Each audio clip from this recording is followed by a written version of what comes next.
6:03 in your evening, on your drive home. What a night it's been. Day 2 on the job and really enjoying it. Also getting to learn the ropes a bit more. The joys of jumping on a job when you don't even know what you're up to. But grateful to the whole team at Radio Aotearoa for being patient with myself. And we will get there. Be a professional by Monday, according to Merepeka. Shout out to Merepeka for coming on. Shout out to all the guests that we've had on tonight. From Merepeka to the lovely Susie. Even shout out to the one that barks that rang as well. Thank you so much, Connor.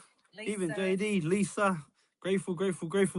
Karina, we've got a quarter that's about to come from someone in Te Ao Māori who is opposing a dump that is going to be built up north. What are your thoughts on people that, or they say, that iwi opposed it 10 years ago, and now some of them that opposed it have flipped and are now going to do the old school dump kind of thing, where they fill the whenua, fill the ground, fill the earth with waste, because there's a lot more newer ways to get rid of rubbish. Well, my thing is, first of all, if the iwi were against it 10 years ago, how much money was involved for them to be with it now, to be supportive of it? Oh, so what you're saying is... what has changed in 10 years? If you were opposed to a dump 10 years ago, what has changed in that time that you now support a dump? Well, the only thing I can think of, if you're saying it that way, is the only thing that changes people's minds is money, usually. And so it'd be interesting with our next guest to see what they have to say, if there's any talk about money, if there's anything else that needs to be talked about. But it also leads into wider discussions around iwi, hapu and people and the importance of people when it comes to iwi structures. Are the people actually being listened to? Now, I say this from personal experience as a Māori, that we often aren't even listened to by our own whānau. We're having to fight them just to live on our land. So I'm really interested to hear what our next guest has to say around all of that dump. How about you? Yeah, well, for me, the money side usually is what flips things. And I'm not saying that everybody in the iwi has gone and flipped around. I don't even know the story exactly. They're going to fill me in. This is all their view. And from my understanding, when it comes to it all, it's just, I don't know why you would even want to build dumps like old school ways. Just like 1950s style dumps. You know, there's way different ways to get rid of rubbish these days. Well, especially when people are talking about climate change and doing things, carbon footprints and doing things the right way.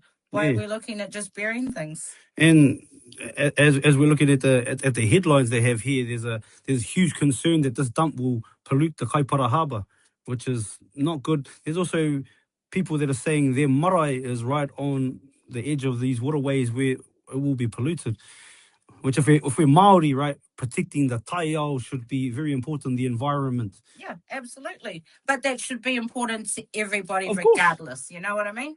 And so, but in terms of what is happening with the dump and the iwi, we need to look at the entire issue and not just pick little bits and pieces from it, because that tends to be what happens, is that people are fed parts of the story and the full story. Well, just like us, we're only going off of what we know. That's why we've got this expert who's going to come and tell us all about it and educate us more on what's going on with this whole situation. But it's been beautiful just to connect here with our audience as we build this little audience that we have here on Shub Says. So we're learning on the run, we're learning on the job. Absolutely. And I'm grateful. I can't wait to have this conversation up after this next break. Don't forget, if you want to, you can still call in. We're here till the top of the hour at 6:08. And make sure you ring us on 0508 Aotearoa. That's 0508 268 32762. Hey, fam on the stream. Hey, brother, Viral Shorts New Zealand. Oh, Viral Shorts New Zealand. I got stuck under one of the barges during the cyclone bowler made in the far. Crazy, brother. Born in Napier, lived in Wairoa for 38 years. I found a nice girl. Huh? Read some of those. Okay. And then what you can actually do is read your story with us. Okay. Because it's actually quite good because it's factual. Yeah. Yeah. And it makes you sound clever. Yeah. And then you can say, on the line, we've got so and so who is. Can you make sure he's coming? Yeah, he said he got the link. Yeah. So why wait? Make never alone service.